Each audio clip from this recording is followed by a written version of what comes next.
I always thought I knew my family, my mom, my sister, my grandma. We were close. We trusted each other.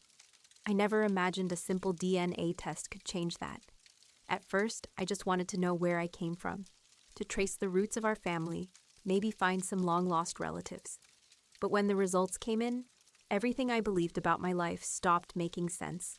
Numbers, names, connections, they didn't match. And then I saw it. My sister wasn't my sister. She was my mother. For 12 years, my grandma had hidden the truth to protect us all. But some secrets refuse to stay buried forever. Fated Truths. History presents The Girl Who Found Out Her Sister Was Her Mother. Chapter 1. The Family That Looked Perfect.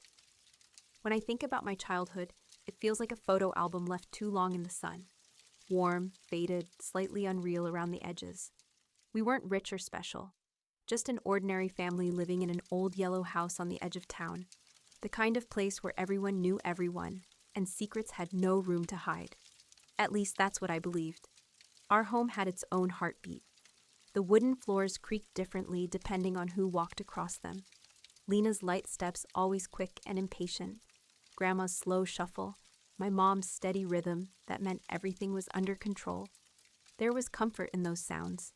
The smell of brewed coffee came first every morning, followed by the gentle hum of Grandma's radio, playing songs from a time none of us remembered.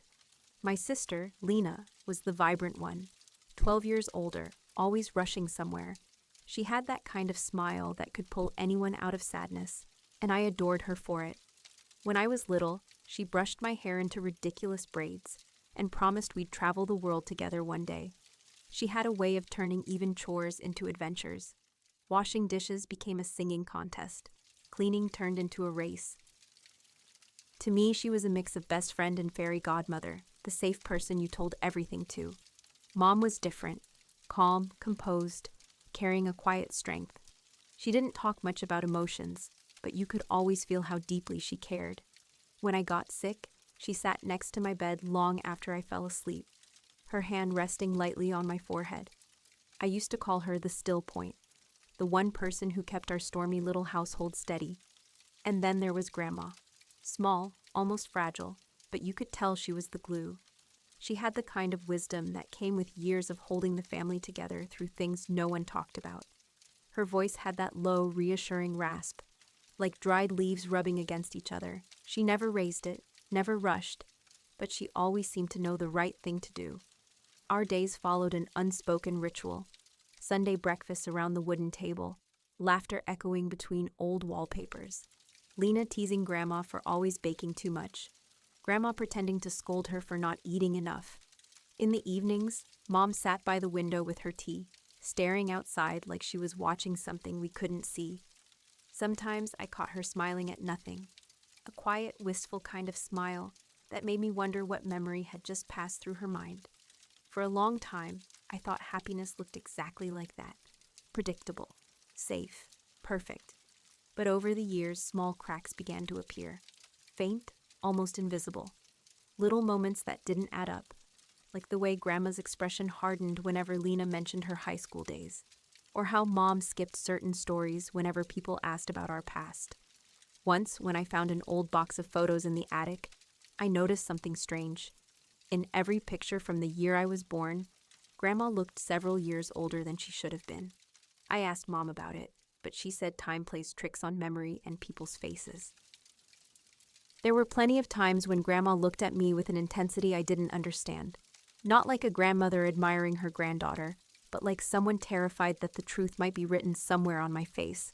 She always hugged me tighter than anyone else did, as if afraid I might vanish if she let go. I brushed it off. We all have quirks, right? Families are messy. But still, something in me felt unsettled. The turning point came on a winter night.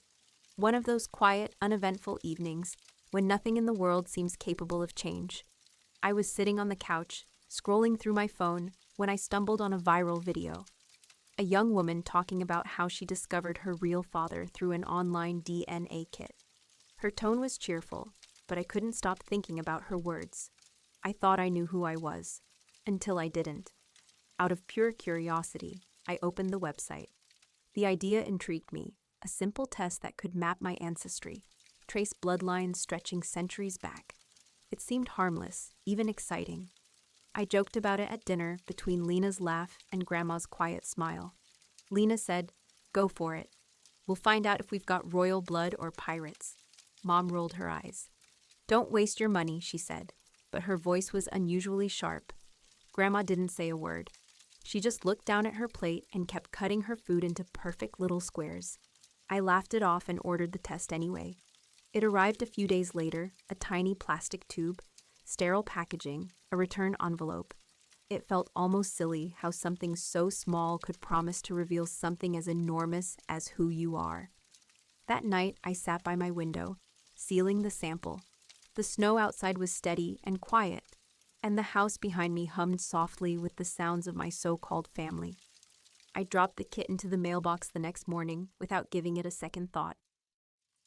As I watched it slide out of my hand, I felt a strange chill, not from the winter air, but from an undefinable sense that something had shifted, ever so slightly, like a locked door creaking somewhere deep inside a house you've lived in all your life. I didn't know it yet, but that tiny moment marked the end of the life I thought I knew, and the beginning of the truth none of us were ready to face. Chapter 2. The results. The message came on an ordinary Tuesday. There was nothing special about that morning. A thin drizzle outside, the faint smell of toast from the kitchen, Grandma's radio murmuring through the wall. I was sitting at my desk, half distracted, wiping crumbs off my keyboard. My email refreshed itself, and there it was. Your DNA results are ready. For a moment, I just stared at it, almost smiling. It felt like a fun reminder, like that time I got my horoscope read, or tried those online quizzes asking, "Which ancient civilization are you from?" Just harmless curiosity. I clicked the link without hesitation. The page loaded slowly, the progress bar crawling across the screen. Processing results. I hummed softly, tapping my fingers against the desk. Outside, rain streaked down the glass in thin, trembling lines.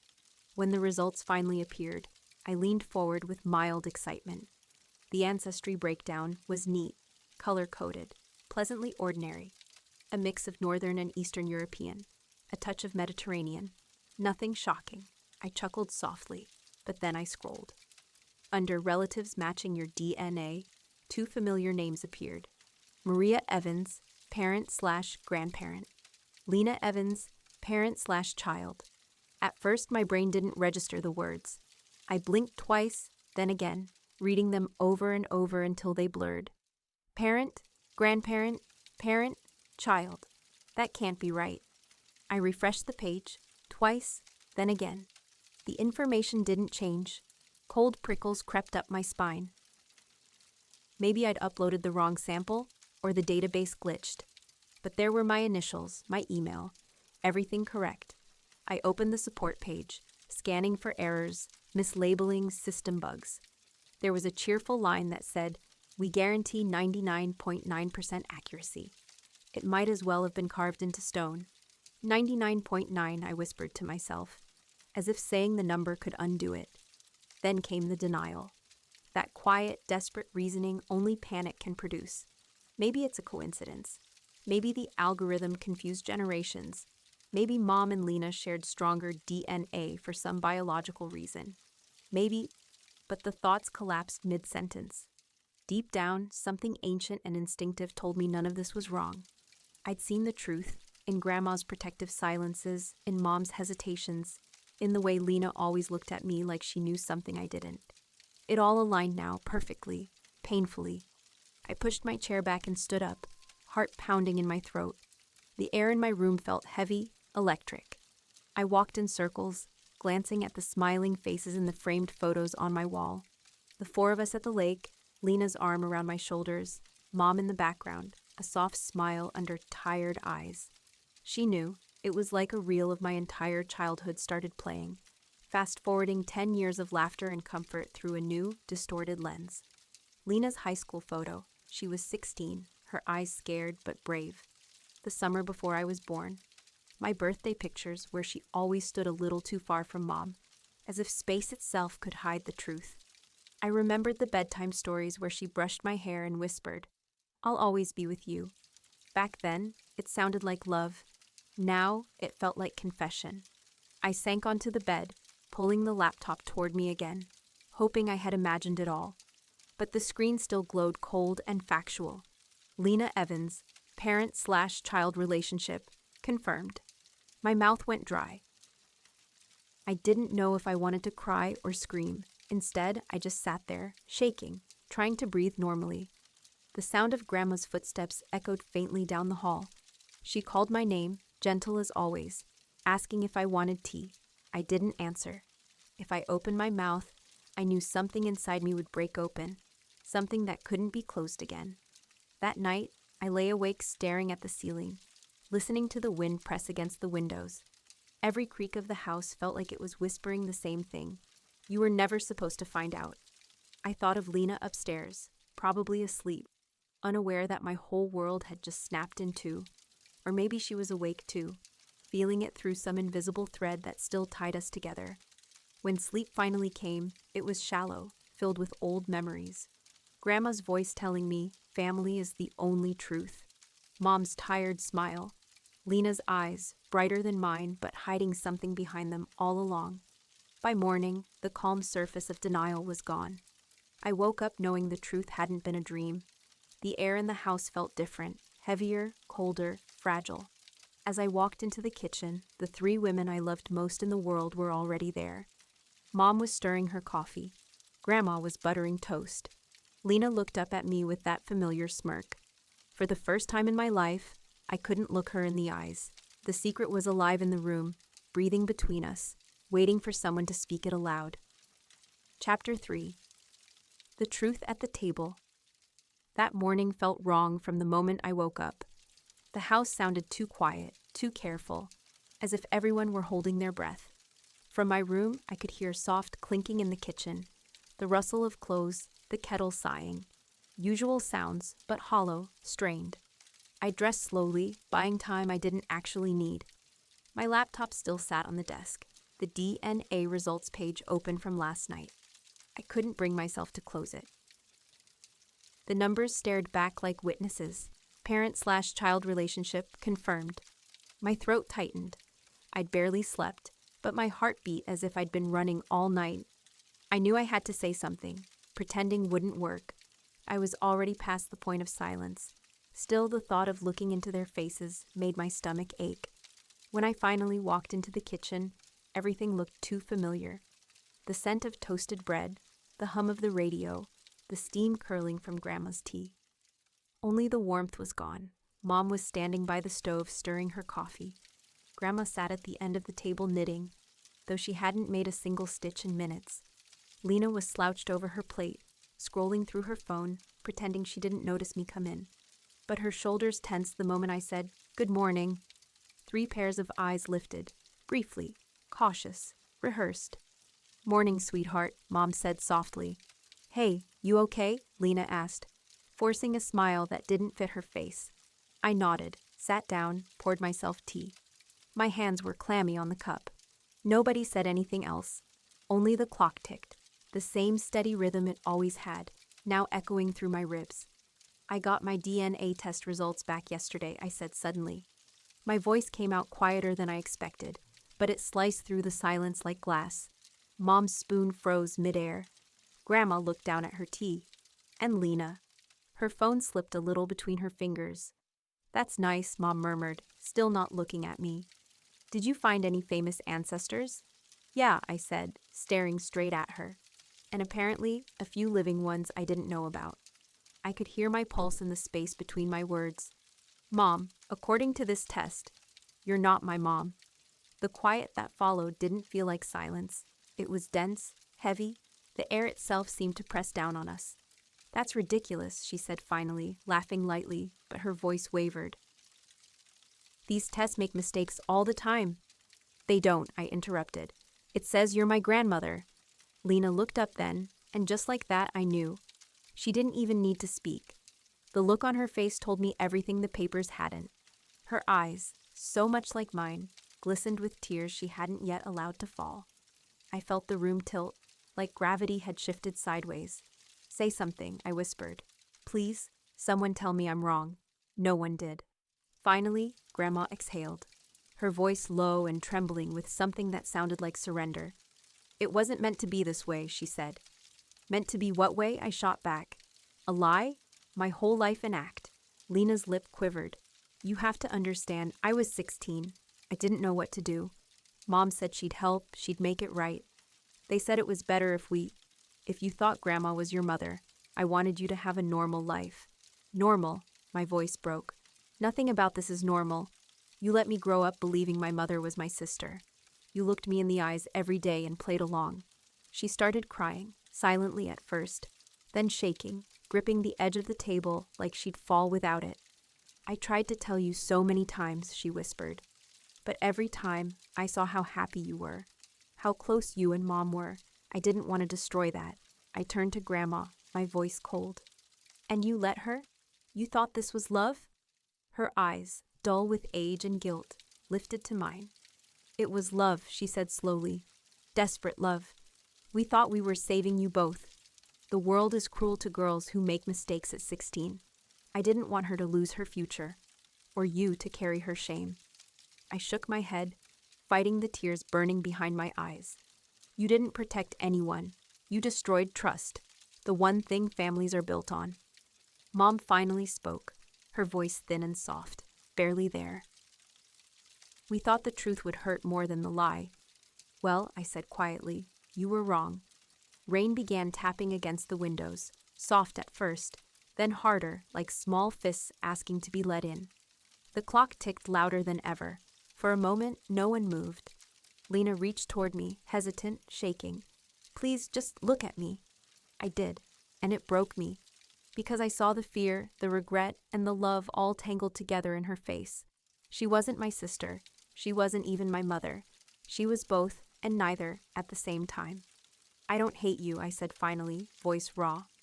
"But I can't forgive you yet. I don't even know who I am right now." Tears streamed down her face. "I don't blame you," she whispered. "Just don't disappear from us. Please." I stepped back. The chair legs scraped the floor. Grandma tried to speak, but words caught in her throat. Mom turned away, hiding her face behind her hands. The air smelled faintly of rain and burnt toast. I walked outside. The world was gray, heavy, and silent, except for my own breath. The cold hit my skin, sharp and clean. For the first time in hours, I could breathe.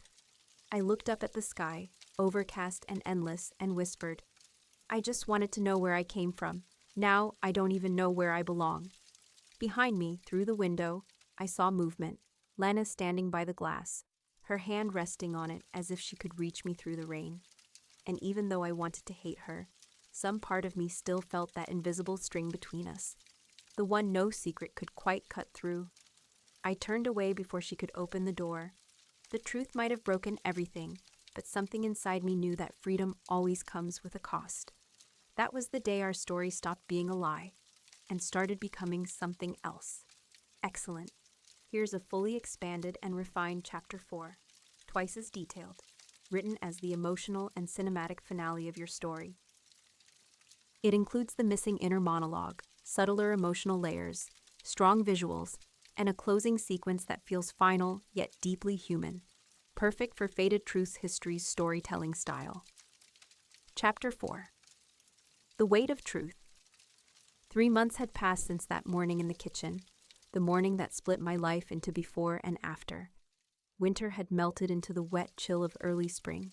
The snow was gone, leaving the streets slick with cold rain, and last year's forgotten leaves crushed under tires. The world had gone back to its rhythm, pretending nothing had changed. But I had. I'd moved out quietly, back to the city. My roommate, Ella, let me crash on the couch for as long as I needed. The first week, I told her everything, or tried to. But the words sounded unreal, like I was narrating a movie that happened to someone else. When I walked through the streets, I started to notice families, mothers and daughters in cafes, teenage sisters arguing outside stores. And every time, something inside me clenched. I couldn't tell if it was jealousy or grief, maybe both.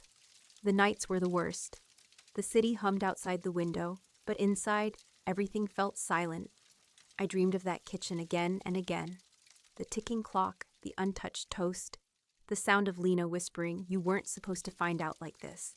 Sometimes I woke up crying without knowing whether I was mourning the lie or the truth. There's a special kind of loneliness that comes when the people who built your world are still alive but feel unreachable. They texted, of course. Small, careful messages like, "We love you, we're thinking about you, hope you're eating." I never answered. Each word felt like salt on an open wound I wasn't ready to heal. But healing has a strange rhythm. At first, you think it will never come. Then one day you wake up, make coffee, and realize the weight on your chest has shifted, just slightly. One evening, I checked my old inbox for the first time in weeks. Buried among junk mail was a message from Lena. The subject line was simple, "Please." The message itself was even simpler. "I'm not asking for forgiveness, just dinner, one evening. You choose when." I almost deleted it. My hands hovered over the keyboard, trembling. Then I read it again and again until the tears blurred the words. I missed her laugh. I missed how easily she made silence disappear. I hated that I still loved her, but I also couldn't deny it anymore. I didn't reply right away. I needed days, maybe weeks, to decide whether I was ready to face her again as who she truly was. But in the end, curiosity outweighed fear. Maybe it wasn't about forgiveness anymore. Maybe it was about understanding. The house looked exactly the same when I returned. The jasmine bush by the gate had started to bloom again, its scent sweet and familiar, tugging at my memory. The porch light flickered weakly, just as it always had, like the house itself was breathing. I hesitated at the door, hand half raised, wondering how many times I'd walked through that frame thinking I belonged there. When Lena opened it, the first thing I noticed was how tired she looked. Her hair pulled back, eyes rimmed with sleeplessness. She smiled faintly, uncertain. "You came," she whispered. "I almost didn't," I said. My voice came out quieter than I expected. "I know," she exhaled shakily. "But you're here. That's enough." Inside, everything looked frozen in time. The same cushions on the couch, the same curtains, even the same faint smell of cinnamon. Only the silence was new, thick, fragile, like it belonged to another family entirely. Grandma sat in her usual spot near the window, her knitting needles motionless in her lap. Mom stood in the kitchen doorway, holding 2 glasses of water, as if afraid they might spill. No one rushed in for hugs. No one said we missed you. Instead, they gave me space, the kind that comes not from distance, but from fear. Fear of saying the wrong thing, of breaking the fragile willingness that brought me back. We sat around the table together for the first time since that day. The clock still ticked above us, marking every second that passed between silence and the first attempt at words. Lena broke it. Her voice was steady, though her fingers shook. "I don't expect you to forgive me," she said. "I just wanted to see you again. For real this time. No pretending." I looked at her for a long moment. The anger that once burned in me was softer now, replaced by something like sorrow. "You should have trusted me with the truth," I said. "I was a child pretending to know what motherhood meant," she said. "And Mom, she convinced me it was the only way to protect us both." I turned to Grandma. "You still think hiding the truth was protection?" She didn't look away. "I think back then, it was survival. But now, I see it was fear pretending to be love." For a moment, none of us spoke. The air between us was thick with 12 years of lies, love, and guilt tangled together so tightly I could almost see it. Then Lena reached into her bag and placed something on the table. An old, worn photograph, folded and faded. "This was taken in the hospital," she said quietly. "I wasn't supposed to keep it, but I did. Because that day, I promised myself that no matter what happened, I'd always find a way back to you."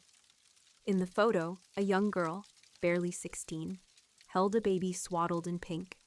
Her face was tired and scared, but lit with that unmistakable mix of awe and love. Her eyes looked like mine, or maybe mine had always been hers. Something inside me cracked then, not in a violent way, but gently, like a frozen branch, finally thawing under the sun. "I don't know how to move past this," I said, voice trembling. "But I'm tired of running away from what's already part of me." Lena swallowed hard. Then maybe we don't move past it, she said. Maybe we just move through it, together. Grandma nodded slowly. The truth hurts, yes, but it doesn't destroy people. Silence does. I looked at all three of them.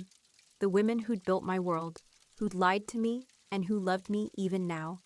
None of them were my enemy. They were just human.